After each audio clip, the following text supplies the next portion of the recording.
കൂണ് ഇവിടെ വന്നപ്പം നാട്ടിൽ പറമ്പിൽ പോയി നമ്മൾ പറിക്കുന്ന കൂണ് ഇവിടെ വന്നപ്പം നമുക്ക് പാത്രത്തിലാണ് കിട്ടുന്നത്. നട്ടി എഴുത്തി ചെസ്നട്ട് മഷ്റൂമാണിത്. ചെസ്നട്ട് മഷ്റൂം, നട്ടി എഴുത്തി chestnut mushroom. Okay, chestnut high in vitamin D. ഈ പാക്കറ്റിലാണ് ഇരിക്കുന്നത്. കാട്ടുകൂൺ പോലത്തെ കൂണ് നല്ലതായിരിക്കും. ഞാനെപ്പോഴും വെള്ളക്കൂണാണ് തിന്നുന്നത്. ആദ്യമായിട്ട് നല്ല കൂണാന്ന് ഒരാൾ ഇൻസ്റ്റാഗ്രാമിൽ പറഞ്ഞു കേട്ടു. എന്നാൽ പിന്നെ നമുക്ക് മേടിച്ചുണ്ടാക്കി നോക്കാം. Quality checked. വാഷ് ചെയ്യണം നന്നായല്ലേ? നന്നായിട്ട് വാഷ് ചെയ്യണം തോന്നുന്നു. ചിലതൊന്നും വാഷ് പോലും ചെയ്യണ്ട. എൻ്റെ പുറത്തെ തൊലിയൊന്നും പറിച്ച് കളയണ്ട. നാട്ടിലൊക്കെ മമ്മി ഈ തൊലി വരച്ച് കളയുന്നതാണ്. ഇതിൻ്റെ തൊലി പറിച്ച് കളയണോ ദൈവമേ അറിയില്ല. എന്തായാലും ഒരു സമാധാനത്തിന് നമുക്ക് തൊലി വളിച്ച് കളയാം. മമ്മി എപ്പോഴും തൊലി ഒളിച്ച് കളയുന്നതാണ്. കളയണോ ആവോ? കളയുണ്ടെങ്കിലും ഞാൻ കളയും. കണ്ടിട്ടൊരു സുഖമില്ല. ചിലപ്പോൾ ആർക്കറിയാം ഇതിൻ്റെ ഗുണം ഇതിനകത്താണ് ഇരിക്കുന്നതെന്ന്.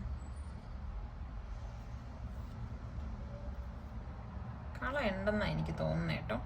നമുക്ക് അവിടെ ഗൂഗിൾ ചെയ്ത് നോക്കാം കളയണോ വേണ്ടയോ. പക്ഷെ കളഞ്ഞപ്പോൾ സുന്ദരനായി, പറയാൻ പറ്റില്ല. സൈസും ഷേപ്പൊന്നും നമുക്ക് പ്രശ്നമുള്ള കാര്യമല്ല. ബിക്കോസ് ഞാനല്ലേ തിന്നുന്നേ, ആരോടും പറയൊന്നും വേണ്ടല്ലോ. ആയത് ഞാൻ മാത്രമല്ലേ കൂണ് തിന്നുള്ളൂ. സോ ഈ കൂണിൽ മഷ്റൂമിൽ ഭയങ്കര വൈറ്റമിൻ ഡി ഉണ്ട്. വൈറ്റമിൻ ഡിയുടെ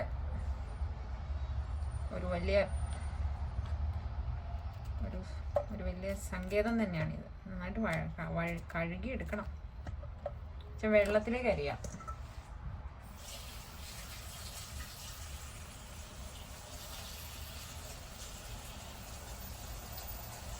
നന്നായിട്ട് കഴുകിയില്ലെങ്കിൽ ഉണ്ടാകാത്ത അസുഖം കൂടെ വരും.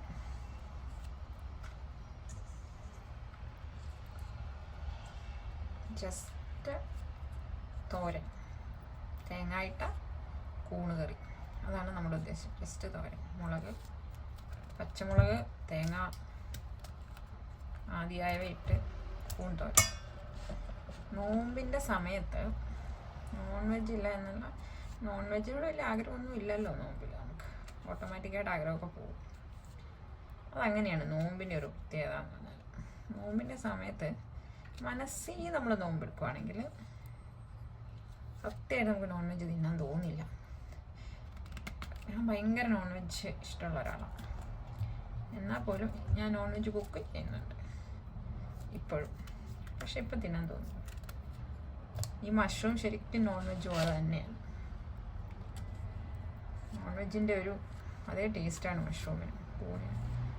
ഈ കൂണിങ്ങനെ കാണുമ്പോൾ ഉണ്ടല്ലോ, നാട്ടിൽ ഇടിവെട്ടി കഴിയുമ്പോഴത്തേനും നാട്ടിൽ മമ്മിയും വല്യമ്മച്ചിയും അമ്മയൊക്കെ പറയും, മഴ കൂണിടി വെട്ടിയിട്ടുണ്ട്, അപ്പോൾ പറമ്പിലിറങ്ങിപ്പോയാൽ നമുക്ക് ഇന്നത്തെ കറിക്കുള്ളത് കിട്ടും.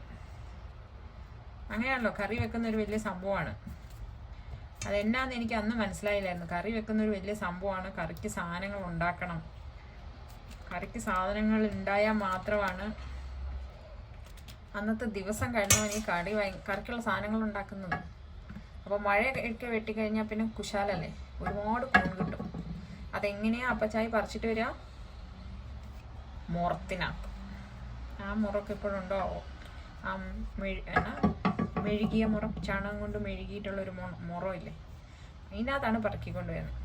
ഇന്നൊക്കെ അങ്ങനെ ആയിരുന്നു ചെയ്താൽ അപ്പം തന്നെ ഒരു ഇൻസ്റ്റാഗ്രാം വീഡിയോ ആവും, അതിന് ബാക്ക്ഗ്രൗണ്ടൊക്കെ ഇട്ടിട്ട്. എന്തോ ഒരു ഇൻസ്റ്റാഗ്രാം വീഡിയോ ഉണ്ടാക്കാവുന്ന സീൻസുള്ള ലൈഫായിരുന്നു.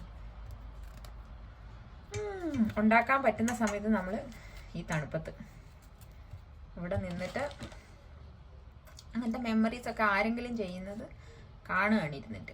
നമ്മൾ ചെയ്തിട്ടുള്ള കാര്യങ്ങൾ, എല്ലാവരും അത്ഭുതത്തോടെ ചെയ്യുന്ന കാര്യങ്ങൾ നമ്മൾ റെഗുലറായിട്ട്. പിന്നെ മഴ ആ സമയമായാൽ പിന്നെ കൂണിൻ്റെ സമയമായാൽ പിന്നെ മിക്കവാറും ദിവസം കൂണാണ്. കൂണ് തോരനേക്കാൾ കൂണ് വറുത്തരച്ച കറിയാണ്. അടിപൊളി കറി, അടിപൊളിയാണ്. മമ്മി ഉണ്ടാക്കി കഴിയുമ്പോൾ ചോറൊരു ഒറ്റ പാത്രം ചോറിനാൻ പറ്റും.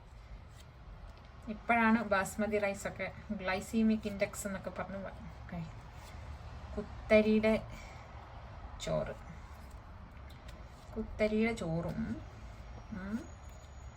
നല്ല, നിന്റെ തൊലി കളയണ്ട കേട്ടോ, പക്ഷെ ഞാൻ കളഞ്ഞു. അത് കുറച്ചുള്ള ന്യൂട്രീഷൻ എനിക്ക് മതി.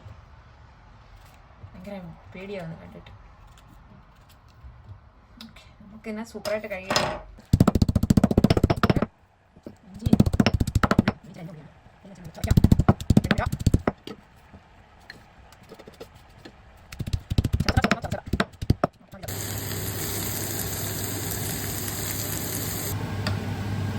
അത്രയും കൂണാണിത്.